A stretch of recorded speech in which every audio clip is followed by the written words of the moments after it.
Army chief general Syed Asim Munir ने कहा, पाकिस्तान के दुश्मन मजहबी, नस्ली और सियासी कमजोरियों को इस्तेमाल करते हुए दरारें डालने पर तुले हैं। पुरआज़्म और मजबूत कौम के तौर पर उभरने के लिए मुत्तहिद और यकजा होना पड़ेगा। आर्मी चीफ का दरपेश चैलेंजेस और मसाइल से निपटने के लिए प्रोपेगेंडा के बजाय कौमी मसाइल के बारे में दुरुस्त नुक्ता नजर रखने की अहमियत पर जोर।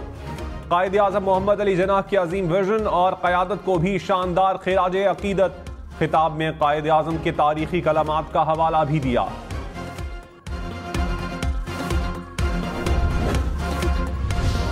कराची, लाहौर, इस्लामाबाद समेत मुल्क भर में 28,000 से ज्यादा उम्मीदवार इलेक्शन लड़ने को तैयार। उम्मीदवारों के कागजात नामजदगी की स्क्रूटनी का पहला रोज। आसिफ जरदारी, अयाज सादिक, शेख रशीद, निसार खोड़ो, इम्तियाज शेख के इलेक्शन लड़ने के लिए अहल करार। शादिया मरी के भी मखसूस नशिस्तों पर कागजात नामजदगी मंजूर। कागजात मुस्तरद किए जाने के खिलाफ 3 जनवरी तक अपील की जा सकेगी। एतराजात सुनने के लिए हाई कोर्ट्स के जजेस पर मुश्तमिल ट्राइब्यूनल तश्कील। बिलावल भुट्टो ने कहा, तकसीम और नफरत की सियासत को खत्म करके मसाइल का मुकाबला कर सकते हैं। पुराने सियासतदान माजी हैं, नौजवान मुस्तकबिल हैं। तारीखी महंगाई, गुर्बत और बेरोजगारी का मुकाबला करना है। इस्लामाबाद वाले बाबू कहते हैं, हमारे पास पैसे नहीं, हमारे पास इतने वसाइल हैं कि मसाइल हल कर सकते हैं। इस्लामाबाद में 17 वजारतों की आईनी तौर पर कोई जरूरत नहीं। इन 17 वजारतों में 300 अरब रुपए खर्च होता है। हम इन 17 वजारतों को बंद करेंगे। मजदूर किसान कार्ड के जरिए आवाम को सब्सिडी देंगे।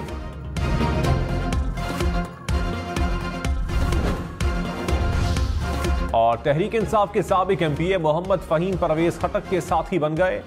साबिक वजीर आला ने कहा, साबिक चेयरमैन पीटीआई लोगों को बेवकूफ समझते थे। सूबे के लोगों को कहता हूं, गलत फहमी में ना रहें, ये झूठे लोग हैं, इनसे कुछ नहीं होना। भरपूर तैयारी के साथ इंतखाबात लड़ेंगे। आजाद उम्मीदवार इलेक्शन जीतकर हमारे साथ शामिल होंगे।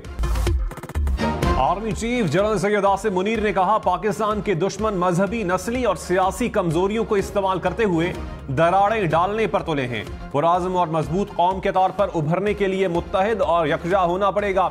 आर्मी चीफ का दरपेश चैलेंजेस और मसाइल से निपटने के लिए प्रोपेगेंडा के बजाय कौमी मसाइल के बारे में दुरुस्त नुक्ता नजर रखने की अहमियत पर जोर।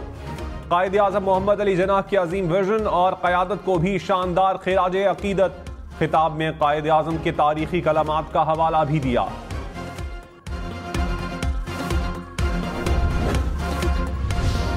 कराची, लाहौर, इस्लामाबाद समेत मुल्क भर में 28,000 से ज्यादा उम्मीदवार इलेक्शन लड़ने को तैयार। उम्मीदवारों के कागजात नामजदगी की स्क्रूटनी का पहला रोज। आसिफ जरदारी, अयाज सादिक, शेख रशीद, निसार खोड़ो, इम्तियाज शेख के इलेक्शन लड़ने के लिए अहल करार। शादिया मरी के भी मखसूस नशिस्तों पर कागजात नामजदगी मंजूर। कागजात मुस्तरद किए जाने के खिलाफ 3 जनवरी तक अपील की जा सकेगी। एतराजात सुनने के लिए हाई कोर्ट्स के जजेस पर मुश्तमिल ट्राइब्यूनल तश्कील। बिलावल भुट्टो ने कहा, तकसीम और नफरत की सियासत को खत्म करके मसाइल का मुकाबला कर सकते हैं। पुराने सियासतदान माजी हैं, नौजवान मुस्तकबिल हैं। तारीखी महंगाई, गुर्बत और बेरोजगारी का मुकाबला करना है। इस्लामाबाद वाले बाबू कहते हैं, हमारे पास पैसे नहीं, हमारे पास इतने वसाइल हैं कि मसाइल हल कर सकते हैं।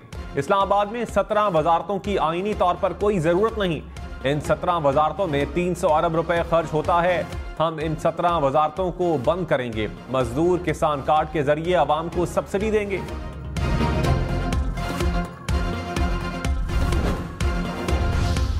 और तहरीक इंसाफ के साबिक एमपीए मोहम्मद फहीम परवेज खटक के साथी बन गए। साबिक वजीर आला ने कहा, साबिक चेयरमैन पीटीआई लोगों को बेवकूफ समझते थे। सूबे के लोगों को कहता हूं, गलत फहमी में ना रहें, ये झूठे लोग हैं, इनसे कुछ नहीं होना। भरपूर तैयारी के साथ इंतखाबात लड़ेंगे। आजाद उम्मीदवार इलेक्शन जीतकर हमारे साथ शामिल होंगे।